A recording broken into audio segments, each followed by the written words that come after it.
Welcome back. Today we're going to be reviewing the TWS Bluetooth wireless headsets, also known by their box and their instruction set as the Power HQB wireless headphones. So these caught my eye because it reminded me of the JayBirds. And as you can see from the image on the box there, they look very similar. Obviously, these are knockoffs of that, and especially when it comes to the price, much less expensive than the JayBirds, and they come with some compromises. However, I'm going to say off the bat that the sound quality on these for this level of headphone, this is probably one of the better sounding headphones that I have tested in this price range. It is not the best sounding, better sounding. All right. There's some things that I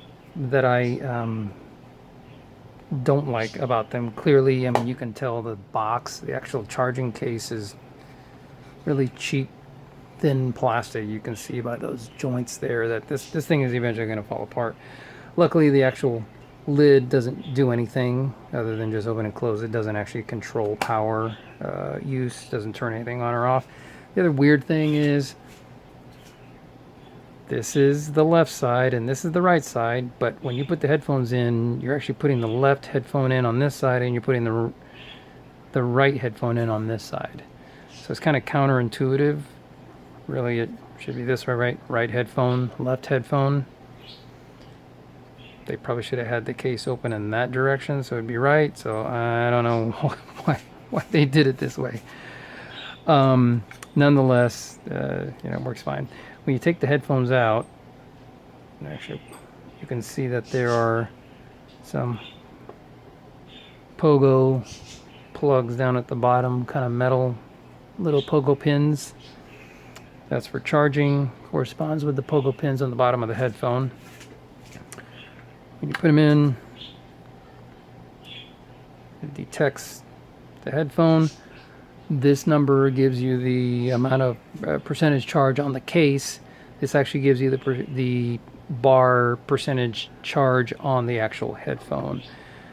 And the nice thing is that it does it for each individual headphone. So, from a case charging perspective, actually it's one of the more informative cases. It gives you more information than others that I have tested. Very easy to know that my charging case is at 91% battery level and my headphones are basically at 100% because they've been sitting there charging all night. Like I said, they actually sound pretty good as long as you can get isolation. These do not have active noise control, and the actual earbuds that they come with are those really thin, cheap silicone ones, and they are extremely thin. They're much thinner even than other headphone silicone tips that I've had. These are probably the worst silicone tips. I mean, they don't provide any kind of resistance when they go in your ear, so basically they don't seal. So when I first tried these headphones, they sounded absolutely horrid. They were probably one of the worst sounding headphones that I had ever tested. Well, it turns out that you can't judge a headphone by the first sound test that you do. I happen to have these foam earbud tips that I had reviewed in another review. I'll put that in the video. Which actually I hadn't given them a very good review because I tested them with my Key series headphones. So I found out two interesting things. First of all, these tips made my Key series headphones, which are actually very good quality, high level sounding headphones with titanium drivers, amazing bass. These tips actually made those earphones sound worse than the original silicone tips that came with those. So I put those originals back on. On this pair of headphones, the opposite is true. When I put these foam headphones, tips that I put on my Key Series headphones, on these, it made a world of difference. I mean, the highs were clear, the bass was actually thumpy and thick, and the mid ranges were filling. It actually brought a new level of sound quality to these headphones that if you had just used the stock ear tips that came with them,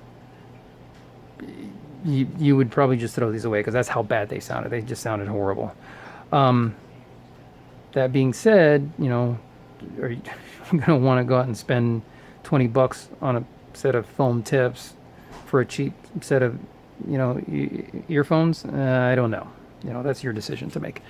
For me personally, since I happen to have them and I had reviewed them, I used them, I tried them to see if they would make a difference, and for me, they made a world of difference. So maybe, you know, if the manufacturer charged an extra $10 for these and put the foam ear tips on them, you know, they'd probably get better reviews from folks. But nonetheless, that's why I'm going to give it the review and the level and the number of stars that I'm giving it for that reason, because they do sound very good with these tips on them.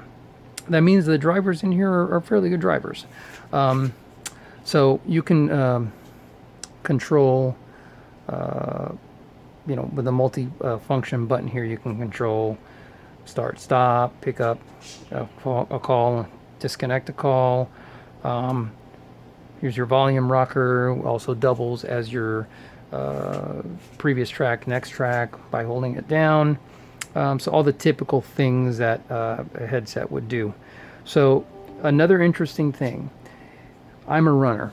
If you've watched any of my videos, especially for headphones, I'm always looking for good running headphones. These are probably the best running headphones I've ever tried. Amazing, right? Because these aren't very expensive and the sound quality is not all that great. I mean, let me retract that. Sound quality is good, but it's not as good as some of the other headphones I've tried. From a fit perspective, these things fit amazing. All right, they fit. They're so comfortable. Once you get them in place in the right angle, they stay put. They don't move. I went running with them last night, 4 miles. They stayed put. Even after you sweat, they stay put. The problem that I found with them is that thumping sound you get when you run, right? You're running and the headphone's doing this. It's doing this on your ear. Well, but you probably can't see it from this angle, but from this angle when it's doing, what's happening is this is happening here. And this little piece right here, as you run, this piece is moving like this. You actually hear a thumping sound in your ear, which is annoying to, at the least, extremely annoying at the worst. So I ran 4 miles in 38 minutes last night. For 38 minutes, I was listening to every thump, thump, thump, thump, thump, thump, thump, thump, thump, thump, every step that I took. Every step you take. Yeah. So I'm gonna rig something. Maybe if I take some electrical tape and just run it around here to get this thing to not move as much, and I'll try it again tonight and see if it makes a difference. But out of the box, if you're a runner, and maybe it's the shape of my ear, I don't know.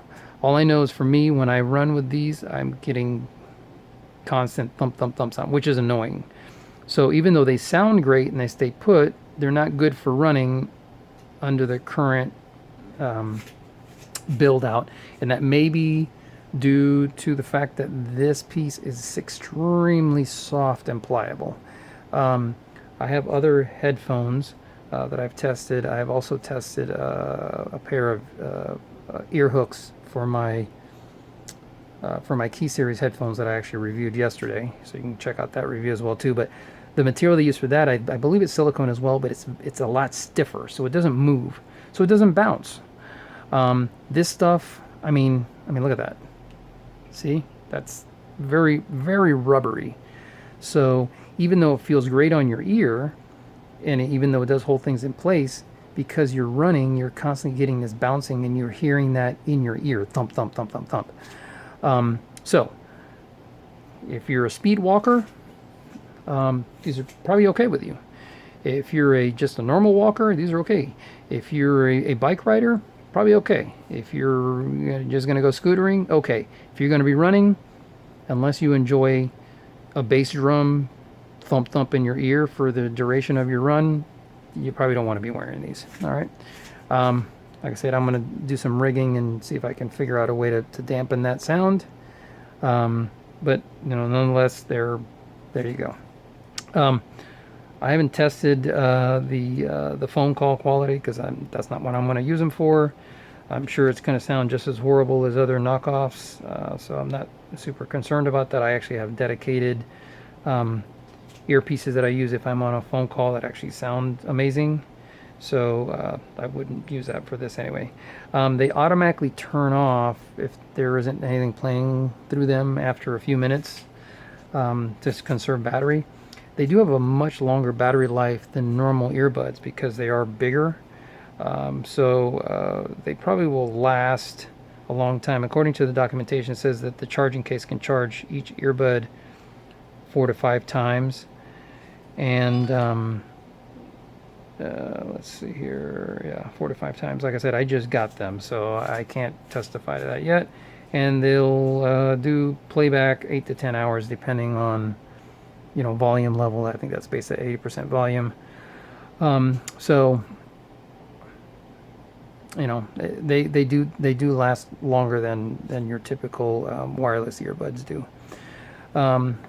But all that being said, for me personally, I will only be using these if I can get that thumping sound that working correctly, or getting rid of the thumping sound, I should say. If I can't get rid of the thumping sound, these will be relegated to when I'm walking in the mall or something. If it's raining outside and I decide to walk through the mall rather than run that day.